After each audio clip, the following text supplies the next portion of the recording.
혹시 저번 주 설교 기억나시나요? 어떤 내용이었죠?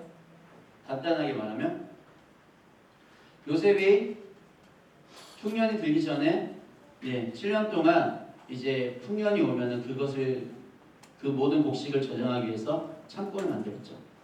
그 창고를 만들어서 그 7년의 풍년을 그 많은 곡식들을 다 저장해 놨다가 7년 흉년을 대비할 수 있었다라고 우리가 저번에 말씀을 통해서 배웠습니다. 자, 그렇다면 하나님께서는 그 요셉이 지었던 창고와 같이 우리를 통해서 무엇을 세우기 원하신다고요? 뭐였죠? 네? 첫 번째 무엇을 짓기 원하셨어요? 원하세요? 성전. 우리가 성전이 될 수 있는 건 누가 계시기 때문에? 우리 안에 성령님이 계시기 때문에. 그렇죠? 그리고 그 성령께서 함께 하심으로 인해서 성전이 되었고, 우리가 예수 그리스도에서 구원받았기 때문에 우리는 어떤 존재라고요? 교회. 성전과 교회 가운데 하나님이 충만하게 채우기 원하시는 것은 하나님 그분 자신이라고요. 여러분, 그러한 놀라운 역사를 이번 지난 한 주간 살다가 오셨죠? 그렇죠? 네, 그렇게 살다 오셨을 거라 믿어 의심치 않습니다. 네, 우리 사랑하는 친구들 그렇게 살았을 거라고 생각이 들고요. 오늘은 이름에 대해서 한번 우리가 살펴보기 원하는데, 요셉이 총리가 되고 나서 이제 결혼을 합니다. 결혼을 하고 나서 온의 제사장 보디베라의 딸 아스낫이라는 여인과 결혼을 해서 두 아들을 낳아요. 풍년이 오기 전에 7년 풍년의 생활 동안 아들을 낳는데 이 두 아들의 이름에 대해서 우리가 주목할 필요가 있습니다. 므낫세와 에브라임이라는 이름인데요. 여러분 혹시 여러분의 이름의 뜻을 아세요? 여러분의 이름의 뜻을 알고 계시나요? 저는 최종민이죠. 최자는 제가 어떻게 선택할 수 있는 것도 아니었고, 종민이라는 것은 저희 할아버지가 지어주신 걸로 알고 있습니다. 어떤 뜻이냐면 쇠복종자예요. 제가 새로 만들어진 그 종이죠, 종. 근데 민자가 뭐냐면 옥돌 민자입니다. 그래서 옥돌이 나는 것 같은 청한 소리를 내는 그런 종 같은 사람이 되라 했는데, 제가 항상 제 이름을 떠올려 보면 여기 상상해 보세요. 옥돌로 만든 종이 있어요. 그거를 소리를 내가 땡 치면 어떻게 될까요? 네, 깨질 수도 있다는 생각이 좀 듭니다. 왜 이렇게 이름을 지으셨을까 생각이 들긴 하지만, 아무튼 깨어짐으로 인해서 제 안에 있는 예수 그리스도가 드러나는 그렇게 혼자 생각하고 있어요. 여러분의 이름 뜻이 혹시 뭔지 아세요? 부모님한테 다 들으셨죠? 이름의 뜻은 무엇인지. 부모님이 보통 이름을 지어줄 때 너는 이런 사람이 되라. 우리는 보통 그런 의미로서 이름을 지어주세요. 너는 태어났으니까 그 태어난 목적에 따라서 이런 사람이 되렴 이라는 의미로 이름을 지어줍니다. 그런데 유대인들은 그렇지 않아요. 유대인들은 어떻게 하냐면 부모님의 신앙의 고백이 자녀의 이름이에요. 자녀가 가지고 있는 하나님을 경험하고 하나님이 어떠한 분이신가에 대한 고백이 그 자녀의 이름이라는 거죠. 그 자녀의 이름을 보면 부모가 어떻게 살았는지, 하나님 어떻게 만났는지, 하나님이 그 삶 가운데 어떻게 행하셨는지를 볼 수가 있어요. 자, 므낫세라는 이름. 자, 성경책 다 펴졌죠?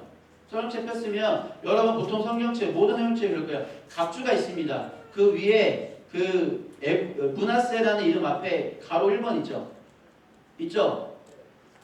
없는 책 있어요? 성경책? 안에 다 웬만한 책은 다 있을 거야. 네. 갑주 1번 있고 가로 1번 있고 그 밑에 뭐라고 쓰여 있어요? 그 가로 1번 따서 밑으로 쭉 내려가 보면 거기에 뭐라고 적혀 있어요? 뭐라고 되어 있죠? 잊어버림이에요. 이름의 뜻이 잊어버렸다는 거예요. 여러분, 보통 잊는다는 것이 좋은 거예요? 나쁜 거예요? 여러분 시험 공부 진짜 열심히 공부했어. 그런데 여러분들이 시험 보려고 딱 갔는데 내가 공부했던 건 다 잊어버렸어. 그러면 여러분 기분이 어떨 것 같아요? 네, 이거는 황당하게 이럴 데 없죠. 잊는다는 것은 보통 우리한테는 잊어버렸다. 내가 가지고 있는 걸 뭔가 잊어버렸다. 기억이 없어졌다. 이런 것들 어떻게 보면 좀 나쁜 일일 수 있어요. 단기 기억 상실증. 이런 것들은 부모님도 못 알아보고 아무것도 못 알아보고 그런 거잖아. 드라마에서나 많이 볼 수 있겠지만, 잊는다는 것은, 잊어버린다는 것은 우리한테는 그렇게 긍정적으로 다가오지 않아요. 그런데 왜 아들의 이름을 잊어버렸다라고 말하고 있을까?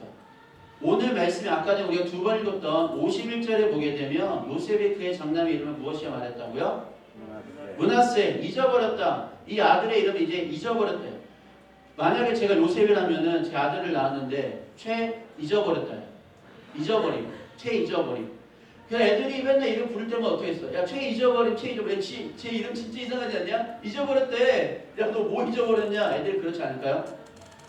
초등학교 다니면서 엄청 놀림 받았을 거야. 중학교 때는 거의 그런 수준으로. 애굽 땅에 살고 있잖아요. 애굽 땅. 근데 이 므낫세라는 이름도 애굽 이름이 아니라 히브리식 이름이에요. 유대식 이름이라는 거예요. 그 땅에 살면서 얼마나 많은 놀림을 받았었고, 너 이름 진짜 이상하다 이렇게 받았을 거예요. 야, 잊어버렸다고? 너 도대체 뭘 잊어버렸어? 나는 그런 질문을 받았을 거예요. 그러면은 어디부터 찾아가야 되냐면 자기 아버지부터 얘기를 해야 되는 거야. 우리 아버지는 요셉이야. 총리인 요셉인데 요셉은 이런 삶을 살았어. 그래서 잊어버렸다고 말하는 거예요. 그렇게 아버지의 신앙 고백을 아들이 고백하게 되는 거예요. 근데 요셉은 도대체 어떤 일이 있었기에 어떤 일을 하나님 앞에 고백하길래 그 아들의 이름을 잊어버렸다라고 말하는 것일까요? 그는 정말 기관 삶을 살았어요. 여러분만 할 때에는 집에서 정말 잘 먹고 잘 살고 형들보다 정말 좋은 옷 입고 좋은 거 먹고 편안하게 너무나도 잘 사는 그런 삶을 살았어. 왕족과 같이. 그런데 이 요셉이 형들을 찾아서 도단을 향해서 가고 그 형들을 결국 찾았을 때에 형들은 그를 맞이하고 그를 웰컴한 것이 아니라 그를 잡아서 구덩이에 던지고 결국은 누구한테 팔아요? 이스마엘 상인들한테 팔죠. 그래서 은을 받고 그 요셉을 판 다음에 요셉은 이제 이스마엘 상인에게 팔려서 이제 끌려서 어딜 가죠? 지금의 이집트. 어디죠? 애굽 땅에 가요. 애굽 땅에 가서 뭘 하게 되죠? 노예로 팔려요. 누구 집에? 누구 집에? 보디발의 집에. 보디발의 집이 누구예요? 보디발의 사람 누구야? 왕을 지키는 비서와 같은 역할, 그리고 경호대장 역할을 했던 신이 대장 보디발의 집에 팔려가요. 보디발의 집에서 노예 생활하면서 많은 사람이 인정받을 만큼 언어도 배우고 문화도 배울 뿐만 아니라 정말 하나님께서 함께 하시고 그를 형통하게 하셔서 그는 그 집안에 보디발 다음 가는 그런 집사와 같은 모든 것들을 관장하는 그런 집의 우두머리가 되었어요. 그런데 이 여인이 그 보디발의 아내가 유혹하는 것을 뿌리치고 나서 그는 이 억울함 그 여자가 이 요셉이 자신을 겁탈하려고 했다라는 그 누명을 씌워서 감옥에 갇히게 되죠. 보디발이 감옥에 가둔다는 거죠. 감옥에서 몇 년인지 모르겠지만 수많은 정말 하나님 앞에서 눈물을 흘리면서 하나님 난 정말 억울합니다. 하나님 왜 내가 노예 생활에도 충실했는데 왜 내 감옥 생활까지 왜 밑바닥까지 이 헤아릴 수 없는 고통의 순간까지 난 떨어질 수밖에 없을까요? 하나님 앞에 벅벅이면서 그렇게 울부짖는 감옥 생활, 그 감옥 생활이 이어졌어요. 아마 지하 감옥이었을 거예요. 어떤 복지도 허용되지 않는 맨날 구타가 이어졌을 것이고 먹는 것도 제대로 못 먹었을 거예요. 그런데 그 감옥에서도 하나님께서 함께 하심으로 형통한 세월을 지냈어요. 그런데 또 누굴 만나냐면 술 맡은 관원장과 떡 맡은 관원장을 만났어요. 이 얘기는 제가 수련회 때 얘기했기 때문에 다 기억하시죠? 기억하시죠? 내가 지금 한 말 다 기억하니 이해되니? 얘들아 다 이해돼? 단어야 이해돼? 술 맡은 관원장과 떡 맡은 관원이 왔어요. 그때 요셉이 뭘 했어요? 뭘 해줬어? 꿈을 해석해줬어요. 그래서 누가 살고 누가 죽었어요? 술을 뭐라는 거니? 자, 술 맡은 관원장과 떡 맡은 관원장 누가 죽고 누가 살았어요? 술 맡은 관원이 어떻게 됐어요? 네? 살았어요. 그리고 떡 맡은 관원이 어떻게 됐어요? 죽었어요. 그렇죠. 술 맡은 관원장 살고 떡 맡은 관원장 죽었어요. 그때 술 맡은 관원장한테 부탁했어요. 내가 지금 억울에 갇혀 있습니다. 요셉이 그 사람 붙들고 하소연하는 거야. 내가 붙들고 여기에 지금 억울하게 갇혀 있으니까 이거를 제발 나 좀 꺼내달라고, 구해달라고 애걸복걸 했어요. 그런데 그 술 맡은 관원장이 이제 회복되어서 복귀되어 가지고 이제 애굽의 왕 바로를 성립 때에 요셉을 기억했다? 새카맣게 잊어버렸다. 하나님의 인도하심에 따라서 잊어버렸어요. 기억하지 못했어요.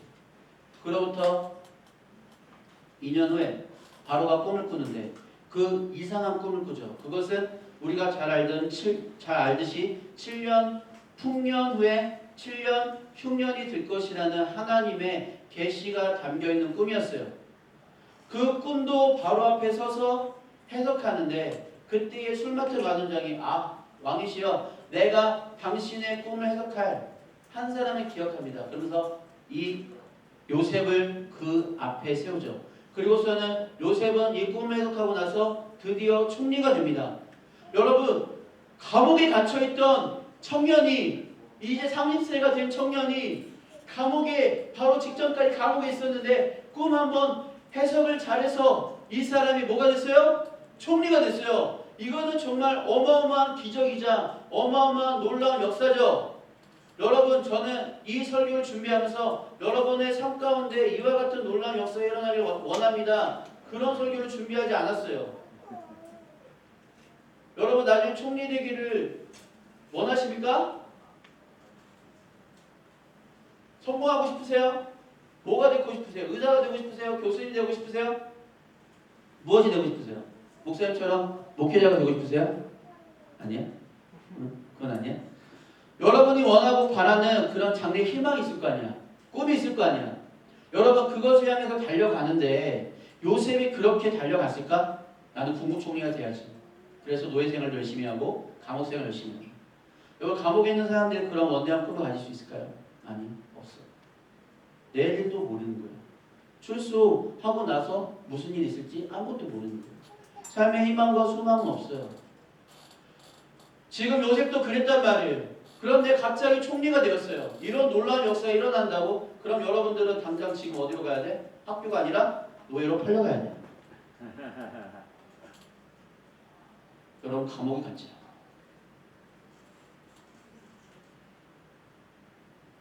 이런 삶은 지금 우리 삶 가운데 일어날 수가 없어요. 이런 삶이 우리 삶 가운데 이와 같은 삶이 되게 해달라고 여러분 기도할 필요도 없고, 그렇지만 우리가 기억해야 될 것은 이 요셉이 자신의 아들의 이름을 므낫세에 잊어버렸다라고 말하는 것은 무엇이냐면, 아싸 나는 드디어 총리가 되었다, 나 이제 모든 걱정과 괴로움 끝이다, 이것이 아니라는 거예요. 하나님께서 내 삶 가운데 지금 노예이든지 감옥 생활이든지 총리 생활이든지 동일하게 하나님께서 함께 하심으로 내가 왜 형벌에 의해서 팔렸는지, 왜 고난을 받았는지에 대해서 깨달아졌다는 거야. 하나님께서 내 삶 가운데 주권적으로 역사하시고 개입하시고 하나님 말씀하셨던 그 모든 순간들이 왜 그런 순간들이 왔는지 드디어 깨달아졌다는 거야. 왜냐하면 자신을 통해서 하나님께서 애굽 백성들을 또한 수많은 사람들을 구원할 것을 보았기 때문에 7년 흉년이 올 때에 풍년이 오고서 7년 흉년이 올 때에 잘 대비하며 수많은 사람들을 자신이 살릴 수 있을 거라는 것을 알게 된 거예요. 그래서 하나님의 구원 계획이 깨달아지고 나를 통해서 하나님께서 구원을 이루시는구나. 그래서 내가 당했던 고난보다 더 큰 하나님의 놀라운 역사, 그걸 보니까 내가 힘들고 어려웠던 거 다 이해가 되더라는 거죠. 이제 더 이상 그것이 중요하지 않다는 거예요. 이제 총리가 되어서 야 보디바 일로 와, 가만둘 거야, 야 아내 데려와, 참수, 이런 게 아니라니까요. 보디바 이름 나와요? 그 이후에? 그 아내 이름 나와요? 나 같았으면, 내가 총리 됐으면 그 여자 데려와, 가만둘 거야. 진짜 가만둘 거야. 그런데 요셉은 그 여자 찾아요? 아니요, 찾지 않아요. 하나님께서 맡겨주신 사명을 따라서 애굽 온 땅을 순찰해서 각성의 창고를 세우죠. 이것이 바로 요셉이 한 거야. 이해가 되더라는 거예요. 하나님께서 왜 나에게 그 고난을 허락하셨는지, 왜 그 고난을 통해서 지금 이 자리에 총리로 세우셨는지. 아싸, 난 드디어 총리가 됐다. 이제 나는 이 나라의 패권자야. 이게 아니라는 거야. 그는 똑같았어. 노예 때도, 감옥에 있을 때도, 그리고 지금 총리일 때도 똑같았어. 하나님께서 동일한 마음, 겸손한 마음, 하나님께서 나를 사용하신다는 그 굳은 믿음. 그래서 그는 이렇게 고백할 수 있었던 거예요. 난 잊어버렸어. 내 고통과 아픔과 슬픔을. 바로 이것이 하나님께서 우리에게 주신 신앙생활에 정말 이 말할 수 없는 기적과도 같은 거예요. 힘들고 어려운 순간들이 있잖아. 저는 군대 생활이 그랬어요. 진짜 힘들었어요. 타령할까? 도망갈까? 집에 가면 부모님 날 맞을 텐데 별의별 생각이 다를 정도로 비이상적인 생각을 가릴 정도로 저는 군 생활이 정말 힘들었어요. 진짜 힘들었어요. 제가 전에 말씀드렸죠. 저는 교도소에서 근무를 했어요. 교도소에서 경비교도대를 하면서 정말 많이 맞으면서 정말 많은 구타와 이 폭언을 들으면서 야 정말 힘들다. 그런데 군대를 제대하고 나니까 그 군 생활이 저에게 주고 있는 그런 많은 유익들을 저는 돌아보면서 내가 그 군 생활을 왜 했어야 되는지에 대해서 돌아보게 되는 거예요. 사역을 시작하면서 정말 많은 교회를 섬겼지만 그 많은 교회들을 섬기면서 하나님께서 나에게 왜 그 교회들을 섬기게 하셨는지에 대해서 깨닫게 되는 거예요. 여러분은 마찬가지입니다. 하필이면 내가 중3일 때, 내가 중학교 2학년 때, 1학년 때 왜 이 코로나 사태가 벌어져서 학교도 제대로 못 가고 왜 이렇게 하나님께서 힘들게 하실까? 여러분의 인생 가운데 더 힘들고 어려운 일들이 찾아와요. 그러면 이 코로나 바이러스 사태는 아무것도 아닌 것이 될 거야. 하나님 준비시키시는 거예요. 문하세의 그 고백을 통해서 여러분을 준비시키는 거예요. 내가 지금까지 경험했던 고난을 잊어버릴 정도로 하나님은 나를 통해서 원대한 구원의 역사를 준비하고 계시는 거예요. 여러분 그런 사람들이에요. 요셉과 같은 사람들입니다. 두 번째 이름, 아들의 이름 뭐죠? 에브라임. 에브라임 이름 뭐예요? 각주 2번. 뭐예요? 뭐라고 써 있어요? 창성아. 여러분 창성이 뭐예요? 희원아 창성이 뭐야? 창성이 뭐예요? 창성이 뭐예요? 뭘까요? 오늘 본문에 보면은 좀 더 쉬운 단어가 돼 있어요. 52절에. 뭐죠? 번성. 번성이 뭐예요? 좀 더 쉬운 말로 표현하면 풍성해졌다는 풍성. 풍성해졌다는 열매를 많이 맺게 되었다는 거예요. 이것이 출애굽기 1장에 가게 되면 이 단어가 무엇과 연결되냐면 생명이라는 의미와 연결이 돼요. 무엇을 말하냐면 하나님께서 지금 이 땅에서 내가 수고하고 고난을 받은 이 땅에서 나를 번성하게 하셨다라고 말하고 있거든요. 근데 여기서 번성이라고 말해요. 번성이라고 자신이 말할 수 있을 만한 무언가를 하지 않았어요. 요셉은 지금 아들을 낳았을 때가 언제냐면 7년 풍년이 들었을 때야. 많은 곡식이 거둬졌을 때예요. 이것을 위해서 곡식을 위해서 자기가 뭘 했어요? 곡식을 거둬들이기 위해서 실제로 총리인 애굽이 뭐 했어요? 노예생활 뭐죠? 벼 농사를 지었어요? 아니요. 아무것도 있지 않았어요. 백성들이 있지. 요셉은 뭐 했어요? 그냥 그것만 다 거둬들였다가 이제 창고에 다 집어넣은 거야. 그거밖에 안 했어요. 아무것도 한 거 없어요.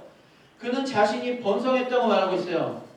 생명이 많아졌다고 말하고 있어요. 여기서 말하는 번성과 생명은 무엇을 말할까요? 이제 하나님께서 요셉을 준비시켜서 요셉을 통해서 창고, 각성에 지었던 그 창고에 있는 곡식을 통하여 수많은 영혼들을 구원하게 될 것이라는 것을 보게 된 거야. 흉년이 오기 전에 수많은 영혼들이 나에게 와서 곡식을 달라고 할 때에 그 곡식을 통해서 하나님께서 나를 통하여 구원을 이루실 것이다. 굶어 죽을 수밖에 없는 그 백성들을 그 곡식들로 인해서 하나님은 구원하실 것이다. 그래서 나를 이 땅에 보내셨구나 라고 그 고난의 이유를 그는 지금 이해하고 있는 거예요. 그래서 하나님께서 나를 통해서 구원을 통해서 구원하심을 인해서 수많은 영혼들을 생명들을 살리시고 건지시고 그 영혼들을 돌아오게 할 것을 믿음으로 그 아들의 이름을 에브라임이라고 짓고 있는 거예요. 여러분 저는 여러분들이 한 사람 한 사람이 정말 기대가 됩니다. 여러분은 생각보다 금방 크더라고요. 여기에 중학교 1학년으로 있던 애들이 벌써 3학년이 되고 벌써 졸업생이 되고 고등부 올라가고 고3이 되고 이런 것들을 보게 돼요. 진짜 여러분 금방 크더라고요. 코로나 사태 때 정말 놀란 게 뭐냐면 어떤 친구들은 위로 크고 어떤 친구는 옆으로 크고 막 그래가지고 어떤 친구 보면은 왜 누구였지? 깜짝 놀라게 되는 게 너무 경우가 많아요. 옆으로는 크지 마시고 위로 크시는 놀라운 역사가 있기를 주님을 축복합니다.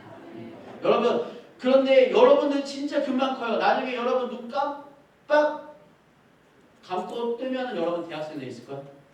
여러분 나중에 TK로 오고 여러분 그 교사로 오게 될 거예요. 목사님 저는 절대 안 올 거예요. 그런 사람들이 와요. 그리고 선생님들 진짜 힘들게 한 친구들이 와야 돼. 와서 그 친구들은 자신이 이 중학교, 고등학교 때 겪었던 그 고난에 대해서 므낫세, 하나님께서 나의 모든 고난들이 잊어버리게 하셨다.